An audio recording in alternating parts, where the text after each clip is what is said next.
යේසු පීඨයි. මම කියන්නේ මේ විවස්ථාව පොත ගැන අද කතා කරන්න යන්නේ. මේකේ විවස්ථාව නොදන්නෝ ශාපලද්දෝ. දේවචේ දන් කියනවා. ඉතින් අද මේ පොළොවේ හැම මිනිස්සුකටම දේව ලියවිල්ලේ වචනේ අවශ්‍යයි. මේ වචනය නැති නිසා තමයි මේ මිනිස්සු මෙච්චර දරදඬු වෙලා විනාශ වෙන්නේ. දේව බය නැහැ. ඒ නිසා මිනිස්සු වැරදි කරන්න පෙළඹෙනවා.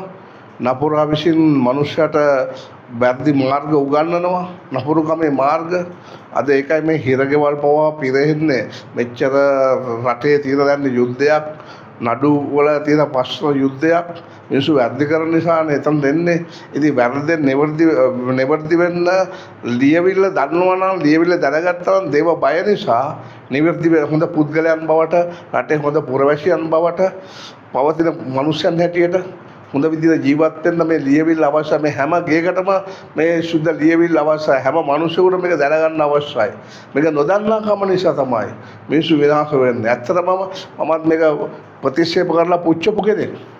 නමුත් මට මේක හොයන්න වුණා, දෙවියන් වහන්සේ ගැන දැනගන්න මට උවමනාකම තිබුණා. ඒ නිසා මම නැවත වාරයක් ලියවිල්ල කියවන්න ගත්තා. ලියවිල්ල කියනකොට මට කතා කරුවා දෙවියන් වහන්සේ. ඉතින් අපි ඒක හොයන්න නැත්නම් දෙවියන් වහන්සේ කතා කරන්නේ නැහැ. දෙවියන් වහන්සේ සොයන්න කියන්නේ. උන්වහන්සේ රාජ්‍ය ධර්මේශකම. ඉතින් අපිට හැදිච්ච පරිසරය තුල ආපු මාර්ග තුල අපි මේ මුහුදෙන් බට වෙච්ච රටක්. මේ රට්ට මේ හැම ජාතියම ආගම් ආවා, භාෂාවන් ආවා. කෙච්චර මේ රට්ට ඇතුල් වුණා.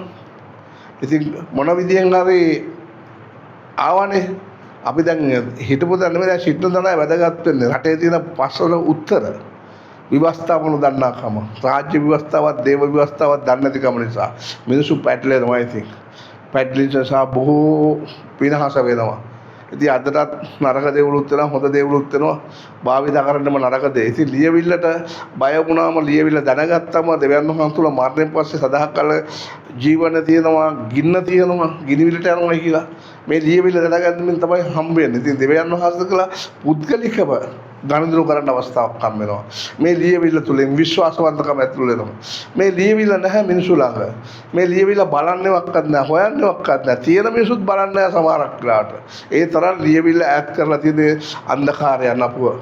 ඒ නිසා ලියවිල්ල ඕනෑකමෙන් කියන විට, ඕනෑකමෙන් අපි සොයන විට දෙවියන් වහන්සේ හම්බ වෙනවා. උන්වහන්සේ පුද්ගලිකම ස්පර්ශය දැනනවා. මේ කුලඟ දැනනවා වගේ තමන් තුළ සුද්ධාත්මයන් වහන්සේගේ ආත්මානුභාවය දැනෙනවා, වෙනස් වීම දැනෙනවා. ඉතින් අපේ රටේ සමාදානය හොයනවා, ප්‍රීතිය හොයනවා. රට සතුටකින් ඕන හැමෝම බුද්ධි විඳින්න ඕනේ කියලා ඉල්ලනවා. ඒ කිසි බුද්ධියක් හම්බෙන්නේ නැහැ. මොකද ලියවිල්ල නොදන්නෝ ශාපලද්දෝ. ඒ නිසා ලියවිල්ල වැදගත් මේකේ. මේ ලෝකේ ආරම්භය අවසානයේ කතරනේ ලියවිල්ලේ පමණයි.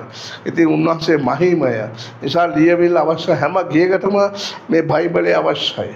උන්වහන්සේගේ වචනය අවශ්‍යයි.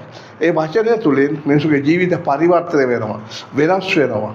වෙන මාර්ගයක් මොනක් දන්නතරනේ එකම ලියවිල්ල මරණ නැගිට දෙවියන් වහන්සේ උන්වහන්සේ පමණයි. මලවුන් පරාජය කෙනෙක්. ඉතින් ඒ කාරණා තුළ මේ සුද්ධ ලියවිල්ල අවශ්‍යයි. හැම ගේකටම ලියවිල්ල, හැම මනුස්සයෙකුටම ලියවිල්ල, හැම ළමයෙකුටම මේ දේව වචනය අවශ්‍යයි. ඉතින් අපේ රටේ මේක නැහැ ඇත්තටම. මේ ලියවිල්ල තිබුණා, ලියවිල්ල ගැන හොයන්නේ, බලන්නේ, සලකන්නේ. ඉතින් අර වැරදි අදහස් මත ගමන් කරනවා. බයිබලයේ තියෙන දිවිති කතා 28 ඇතුළට දිවස ඇතුළට එද්දිත් එළියට යද්දිත් ආශිර්වාද.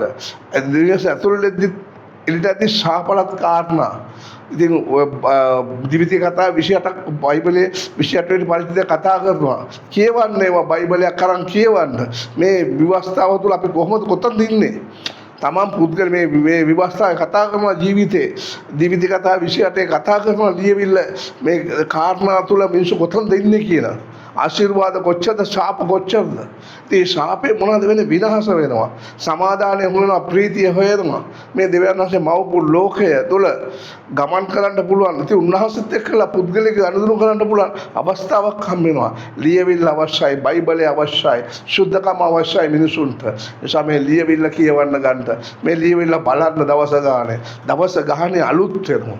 හැම තප්පරයක්ම අලුත්. ඉතින් අලුත් දේවල් දෙවියන් වහන්සේ උගන්වනවා, කතා කරනවා ජීවිතේ. උන්වහන්සේ සිටියා වූ සිටිනා මතු සිටිනා වූ දෙවිඳුන් සර්ව බලධාරී දෙවිඳුන් කතා කරනවා. මේ බයිබලයේ අවශ්‍යයි. අධ්‍යාපන ශිෂ්‍යය නැහැ.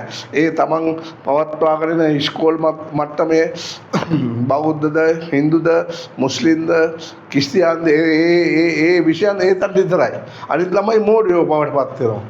ඉතින් දැනගන්න ඕනේ ලියවිල්ල උගන්වන්න ඒ තැන් වලට යොමු වෙන්න ඕනේ. ආණ්ඩුවලත් මේ ලියවිල්ල ගැන යොමු වෙන්න ඕනේ. ආණ්ඩුව මෙච්චර මිනිසුන්ට සාධාරණ කරනවා වගේ ලියවිල්ල අවශ්‍යයි.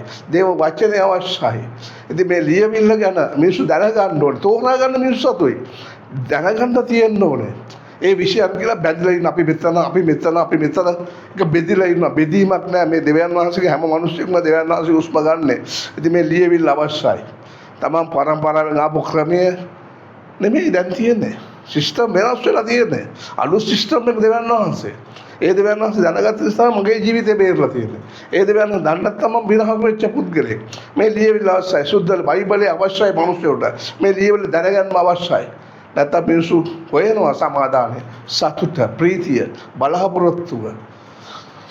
මරණයෙන් පස්සේ බලාපොරොත්තු හොයනවා. නමුත් මාර්ගයේ යේසුස් වහන්සේ. මරණයෙන් පස්සේ බලාපොරොත්තු. ඒ ලියවිල්ල දන්නේ නැහැ. ඉතින් රටේ ප්‍රශ්න, ජීවිතවල ප්‍රශ්න, ගොයමට එළවලට ශාපේ පිට පැමිණලා හැම තැනම පීඩාව. මේ පීඩාවට උත්තර දෙවියන් වහන්සේ දෙනවා. ඉතින් පීඩාව තියෙන මිනිසුගේ අධර්මිෂ්ඨකම නිසා. මිනිසු යහපත් නැති නිසා. ශාපලද්දෝගේ ජීවත් වෙනවා. ඉතින් ශාපේ පිට ගමන් කරනවා. මුළු පොළොවම. එදා ඊශ්‍රායල් ජාතියට